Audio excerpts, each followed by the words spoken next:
And if you're wondering why, it's because I was out of the country. I was in Japan, participating in the Nihonki Summer Go program, which was really, really fun. I really enjoyed that. Got to meet a whole bunch of really cool people from all over the world. The camp's mainly for foreigners, so if you're like in Europe or US or China or Korea, anywhere, it's just not living in Japan, then you can attend. And it's a little bit expensive, but it's 2 weeks and it was really, really fun, and I'd highly recommend it for everyone next year. But that's why I haven't made any videos recently, because I was out of the country for the last couple weeks. So actually in the camp there's a league tournament that you play against other people in the camp, and whoever has the best record at the end. You don't play everybody because we were kind of short on time, but I did end up playing like all the strongest players who were there, except for those who couldn't stay for the full time. And yeah, it was really, really fun. And so since I won the tournament, I got a prize, which is a collection of books, which is over there, which was really awesome. And I also got to play against Fujisawa Rina, who, if you didn't know, is the female Honimbo champion, defending. And I think she's maybe now or soon, a couple days. She's I think Jimin is challenging her for that title or position, who's the female Meijin. But Rina and Zeman are like the two strongest female players in Japan, and I got to play against Rina in a handicap game as part of the prize. And even though I lost, so painful, because I lost like in a series of blunders that were all like right next to each other. But I thought it was really, I thought people would want to see it. People already asked me to see the game. I think it might be published in the AJE journal soon, is what I was told. But in any case, I thought I'd do a quick review. There's not actually a lot to talk about in this game. It's a fairly simple game since it's a handicap game, but let's go ahead. Normally you don't set up handicap zones this way, and normally I would just put in the handicap system to put it for me, but I actually have an SGF file for this game, but it won't download on KGS. I have it open on my Chrome browser though, and so I just copied all the moves over, and it's oriented this way because the friend of mine who recorded it was sitting from Rina's side, which would look like this. Okay, anyway, so Rina started with a 4-4 point, which is a little bit unusual in a handicap game. Usually you see people play 3-4 or 5-4 or 5-3 points because it's more complicated. But I was actually a little caught off guard because she started 4-4, so I was like, oh, well, I don't know what my plan is now. But I think her plan was to focus on speed to help counteract the handicap zones. So I just approached, and I wanted to play more simple style. I could have played a more, fast-paced, aggressive Moyo style, or even this, right? Like, all of these are options, or I could have, played a really aggressive, not really aggressive, but another version is like this. These are all possible, but I wanted to keep it simple since I had a handicap, and felt like I had a fairly good chance. So, yeah, because actually before this game I beat, well, it was a simul, but I won against another female professional on 2 stones. But so I was feeling like, oh, well, nothing to lose and good chance. In this case, I pincered. If I just defended like here, then it's pretty easy for her to settle at the top side. Like even when I pincer now, this is a little bit annoying for me because she has a ladder breaker on the left, so like this, and this is really big now later because I haven't quite sealed off the right side. So if she did something like this and then cut under like this, it's like it's not bad for black clearly because I have a handicap and it's all working together in the center, but it's kind of annoying. I wasn't sure she would play like this either, right? There are other variations.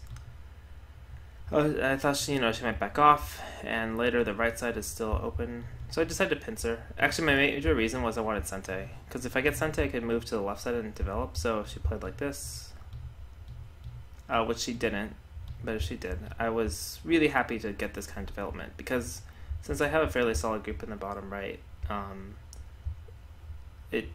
getting a stone at r14 doesn't really bother me at all. And of course, she doesn't want to play like this, so she double approaches in the game. And so I played this version, which is a slightly unusual version. It was kind of funny. During this, Michael Redmond was giving live commentary, like kind of behind us, or behind me, next to Rina, or no, across from Rina, behind me. And yeah, it's just funny. Sometimes he says things, and I was just like, oh, that's funny. I was thinking that, or yeah. But anyway, I played this version. The normal variation is to play here. But since I have 2 start points, I didn't want to later, like if I did this, I didn't want to later have to, deal with this kind of variation where she could get access to the center, and then, the pincher still works well with her formation there. I just didn't really want to give her the forcing moves if I want Sente. Of course, it's also possible to play here to prevent the forcing moves, which is also another option. I wasn't sure if she might Tenuki since it's a handicap game, and yeah, there are variations here where you can follow up and punish the Tenuki because it's fairly severe, but I don't know if this would have been great for me right away. And if she just defends, it's also a little bit like she defends here and then here. It's not bad for her at all. I still get Sente, I guess.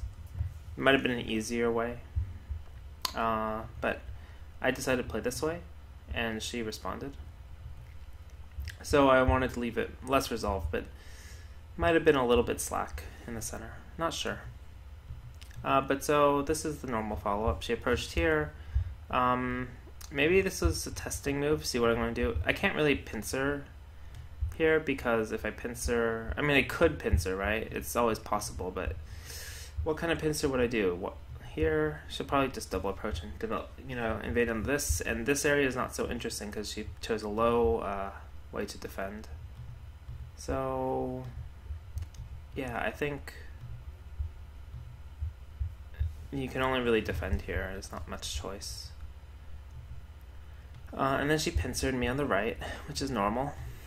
She wants to develop using the Q14 high stone and put pressure on me. Right now, pulling back here doesn't make a lot of sense. The stone starts to erase the pressure of this, and now she has to somehow defend the bottom. Otherwise, if it's like this, then these kind of forcing exchanges, and then the bottom set becomes more critical and urgent, and it makes the game more rapid, which would be favorable for the handicap player. Although I was kind of playing in a slow, solid way this game anyway. Partially I was kind of experimenting with that style, and partially I had a handicap, so I wasn't rushed, even though usually you should attack with a handicap. I chose this variation because I didn't want to give her the center again. I don't know why I was so averse to giving her the center. I think in the games I played before this, I had given up too much in the center, so maybe I was a little bit overly aware of that. But I think it would have been totally fine to, not play this one. She wouldn't play this one. She would play this one. To play the normal Joseki here and then take Sente. This, I don't see anything wrong with this. It kind of makes me wonder what I was thinking at the time. I think I was probably worried that even if she plays this one, right, like this, the center is strong, and if, having thickness always benefits a stronger player. I also felt like now I kind of have to play here, right? Defend this. But this isn't bad at all for me. And I have a handicap, so nothing really can be bad. But I don't know. I didn't want to give her the center. I figured this area was still had a couple weaknesses, namely here, to gain control of the center even more. And I was playing with high stone, so I didn't want to kind of wanted to make use of those. And that was my idea, but probably it's a little bit impetuous, but it's not sure. This is Joseki in the bottom right. I played this move in the game, and this is the normal way to develop the Sanrense formation. You don't really, you wouldn't play this move over here, usually. But when I look back on it, maybe this was a little bit better. And I don't know. The top side is definitely the wider side, but it's also the thicker side, right? I have this formation over here, which is super, super thick. Not incredibly thick, but it's fairly thick. It's So maybe it would have been better to go this way. I'm not really sure what the best way was. Maybe low? Hard to say. Because this left is actually thinner than the top, or more vulnerable, so maybe it would have been better to emphasize that. Not really sure. In the game review, we talked a little bit about it, but we didn't really come up with a definite answer. Anyway, since I'm developing and the left is thinner side, of course, you know, she comes in. This is probably the best answer, I think. If I cap, it's fairly easy for her to live inside, or like this, either way. If I kick, sure, it makes her a little bit heavier, but can I really attack this group that strongly? And this positioning of the C6 stone is a little strange, and there's a weakness here left over. You know, she still can play the same kind of things over here. It's possible, but I thought that playing more solidly and directly would give her less options and allow me to settle the game quicker. So this is all kind of joseki. This is this is a really questionable move. I really wanted to play solid, and I was counting the points, so I was like, oh, well, if I do this, there's no way she can catch up, which is true, because I figured normally, which she played here in the game, and normally this is an overplay. It's always an overplay, not normally, but because, you know, white has a weak group here, so she shouldn't be able to come into the top, but I forgot that it's a handicap game, so of course she's going to do things like this, and I was playing too much. It was like I was playing a teaching style against someone who's stronger than me, right? So that's kind of a strange thing to do. But yeah, so realistically with this move, I could have either played here, which is not a move I would have thought of, but what Michael Redmond recommended after the game. This one helps develop the top and put pressure on this group directly. It's a little bit difficult to answer. Maybe she would, you know, come out this way, and then I could. Not really sure. You know, if I go this way, it's a little bit meh. I'd probably just extend here playing thick, but then she'll still probably come into the top. I felt like there wasn't a really good way to pressure, but he recommended this. She goes this way, it's, you know, I could just play here. It's like super strong, solid, thick. But then I could just play here directly too, but it's a little bit passive. Although it's perfectly fine for a handicap game, but not something that's too appealing. The other move that I should have played, which I considered, was to play here. But I thought that, considering I thought that this might be a bit preemptive, since she could settle these, you know, like this. But realistically, this is actually not bad for me at all. I can continue to attack this group over here, and the stone, it's kind of like a running fight with both of them, but this would be a really easy way to wrap up the game. Since you would have two weak groups on the opposite ends of the board, and I'd have a lot of points. But I got a little, I guess I was playing a little scared. So I defended the bottom left instead. Which is fine, because now this invasion is much bigger. But it gave her the chance to come up here. This is pretty normal. She invaded. I don't have I can still play here, which is what Michael recommended. But it's something like this, then I can like attack like this, maybe. Hard to say exactly, but you know, something like this looks difficult for white to live, you know, at least to eat cleanly. Although I probably have to defend. But at least this way I get like much thicker, right, than a normal game. Like this maybe, and yeah, seems alive. And then I could, you know, come back to attacking somehow, maybe like this. And putting pressure on this group. I think this would have been better. Not entirely sure. But in the game I chose this because I didn't consider this move. It wasn't a shape point that popped up to me. Although when you think about it, it makes sense, right? If you do this and white, you know, goes elsewhere, you can just split. It's really simple. We miss the simple things. In any case, so she defended. This is normal. She wants to get out. Living directly is too not good. I played here because this is I wanted to make this group very solid, like, and leave, because white still has two weak groups, and it was interesting. Michael thought this move might be a little bit slow, but Rina said it was Rina, like, she said it was a thick move, and, like, you can't really say that this move is bad because it's thick. So it's interesting to hear the difference of opinion. This is Kikashi by white to make a base, and then she just settles at the top. And then I played here to attack. I think this is the only way to attack, but I could also have just gone here, which is much more severe. Although I wanted to make use of my H15 stone, so which is why I put the jump. But this would have been, I think, cleaner and better, because now it's like you have to run, and white has 2 weak groups down there and a weak group up here, and this is not totally alive because you still have moves like this push and peep to take away the eye shape. So that would have been way cleaner and easier, but I played a little bit too solid or passive, I think. Maybe pressure. I didn't feel pressure there. I think is because the games leading up to this, I was trying to play more counting, like not territorial, but like I wanted to count the board more, and I wanted to play thicker, like more less fighting game, I guess, is like how my style was at that time of the camp. Anyway, so I jumped and she played here. I wasn't sure if I should defend. I think this is really slow. They didn't say anything about it after the game, but I wasn't sure. I think still I probably should come in here because, you know, this is just points. It's not big. I already have this corner.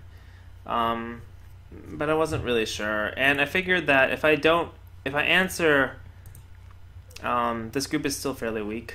And I do get my points, so, and it makes me stronger, so I figured it couldn't be bad to answer. This is a normal Kikashi, but I messed up the sequence. I should play here. This is the normal way to defend. It reduces the points up here, and it, you know, makes this group a little weaker. But this exchange is pretty normal. It's a very good exchange for white to make in this shape. But I answered not incorrect. I know what the normal answer was, but I was still looking at this invasion point, so I wanted to make sure this group was still weak. But I think it was trying a bit too hard, maybe. Or not maybe, it definitely was trying too hard. So she defends, and Rina's commentary is pretty funny. She's like, oh, well, you know, this move's an overplay. The proper play should be here, right, to, you know, make balanced shape and defend everything. But, of course, it's a handicap game, and right now she's behind in points, so she has to you know, play more adventurously. And oh yeah, I made this exchange to gain strength in the center because I knew that I was planning to invade. So before I invaded, I wanted to gain strength so that I could, you know, have something to connect to. So I just made this exchange. I figured at this point that since white has a shape over here, if I tried to attack this shape somehow, like this, and she ran out, I wasn't confident I could really attack it too severely, although probably in retrospect I should have. I was more concerned about negating the impact of this move, but it was another option. And then when I played this, I totally was not expecting to get capped. That was, yeah, very unexpected. In Rina's words, it was, what did she said, like, shikata ga nai, which is like, it can't be helped. Like, you know, you have to just fight and try something since black's leading in points right now. If I were to count the board really quick, this is like 7, 8, 9, 10. So like white has like 30-ish points.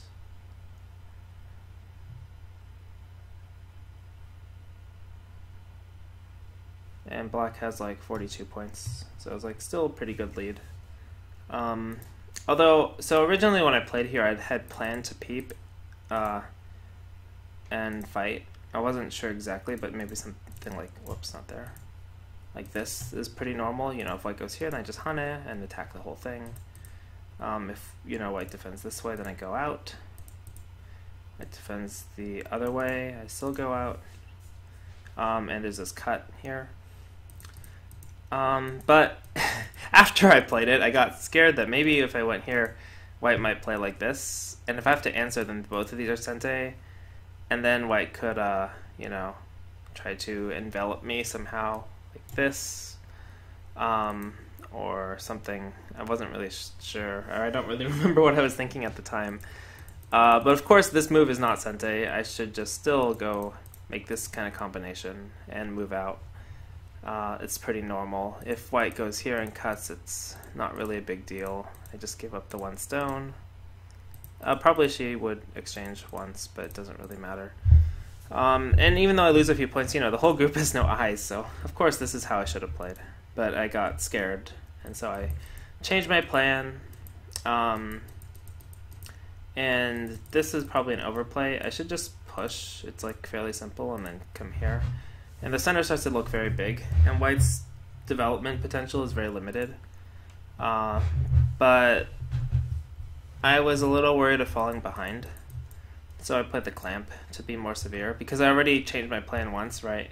And I felt like, oh, well, now I have to show fighting spirit after I lost my chance. Actually, my original plan was just going to Hana, which is also totally fine. Although probably pushing once and then Hana is normal. Although, since she's behind, she might do this, and it gets complicated. But still, fairly normal. But in the game, I played this, which is total overplay. Because now when white pulls back, this shape starts to look really bad. Like this cut and stuff. It's hard to defend. So normally black would play here, but the shape is really uncomfortable. Like after this, it's like, oh, you're just playing on dame, or like this to be more safe. Either way. And of course, if you go here, it's like, oh, well, thank you for all the lovely, filling your own liberty shape. So my plan was first I made this exchange, which is just a free Kikashi. There's not really anything else that will happen later. And then I played this one, which basically I was saying I messed up. And you're human, you make mistakes. So I played this one saying, okay, I messed up and you can have these. Which is how it happened in the game. And I think it was a good choice. Because if I try to fix my shape, it's just a mess. Michael said this is not fighting enough, or like you should, stick to your plan. And Rina said, she said, oh, well, this is still probably a good choice, considering the overall game is still good for black. Michael didn't say it was like bad for black. He just said like normally you would want to save them. So this is normal. I played here to gain control of the center. Whoops. And white has to defend here. Otherwise I can keep pushing and harass that. And then I capped. And at this point the game is still very good for black, I think. Maybe 10 points. At the time I counted, I don't remember. I think it might have been 12 or 14 points good for black. It's kind of lazy to count. This was actually a really good move to defend. I think Michael said maybe I should make this exchange first. That way there's a more direct vital point here. It also solves a problem that happened in the next few moves. So once you put here, I was counting the board. I'm like, oh, it's kind of close, but I'm leading, and I want to. I was like, I don't know why I'm thinking this. These are double sente, right, for points, and I'm like greedy, and I'm weak amateur 6-dan player, and I'm like, 6 and done in Japan, by the way, not in the world. Or 6 or 7 in Japan, but I was like, I want my points. I'm kind of like, afraid. Not afraid, but I was thinking about it. Actually, it's funny. We saw the one of the honorary Meijin matches with Chochiku and Kobayashi Koichi, and Chochiku said the exact same thing about his losing move in that game. But yeah, so anyway, I hunted here, thinking it was sente. Well, of course it's not, and white gets to play here, which is amazingly good shape and threatens this whole thing. And yeah, I was actually kind of like blind to this in the game because I was focusing so much on this thing, and like, is it really sente? I was like reading all these killing sequences, and then she just plays here. I'm like, oh right, it's not sente, duh. And then she comes into the center. So if I'd played this move like here, I think the game would have been very simple, because like now black is just leading on points, and it's not a lot of room for white to do much. But I played here, which gave her the chance to come in, and then I had to play this kind of fighting stuff. And the game is still good for black, but now I start to make consecutive mistakes. So I made one mistake in the upper left here, and now I'm going to make a bunch of endgame mistakes that you'll see. Like here. Why did I play here? I was really concerned about points, and I was counting and counting, and I read that this corner could become ko if she peeped. Actually, for some reason I thought, oh, she'll just play, this one, and how does this go again? Like this. I was like, oh, she'll just play this one and it'll be fine. I'll just give up those and then I'll come in here. And then the endgame wise, this is like still fairly even, like fairly comparable compensation. But of course I'm not she just comes in right away. I don't know why I was thinking she'd play the other way. And at this point, I should just still go here, and she connects and then defend this, which is like 10 points. And this is still like fairly close, like playable. But even before this, I should just jump. This is like normal combination. It's peep and jump. For some reason, I thought this wall led the corner to be a ko, but I totally was just wrong. Just totally wrong. Misreading. Yeah, so consecutive mistakes. I made the mistake up here, then I made this mistake over here. I should have just defended here, or gone the other way, but I went the whole way because I don't know why. I kind of get this move, but actually there's a weakness here later that she can exploit that pushes in Sente, or almost Sente. But this is what I was aiming at, but it's actually not that big right now. I think it's still bigger for me to... I'm not really sure, actually. I think this might still be bigger. Because even if she blocks, this is still Sente. So it's bigger for me to defend the center and remove all these weaknesses. Although I think now black is a little bit behind. But maybe playably behind.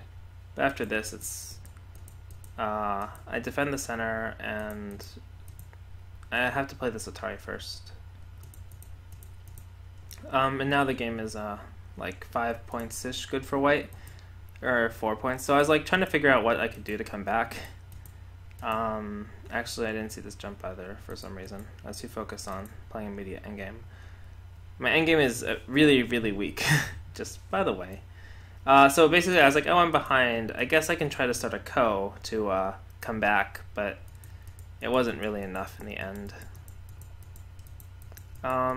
So yeah, I mean, in the end, we played this ko, and I get actually a few bits of points in endgame. Like, I managed to get a few points on the left, and this cut was good, I think.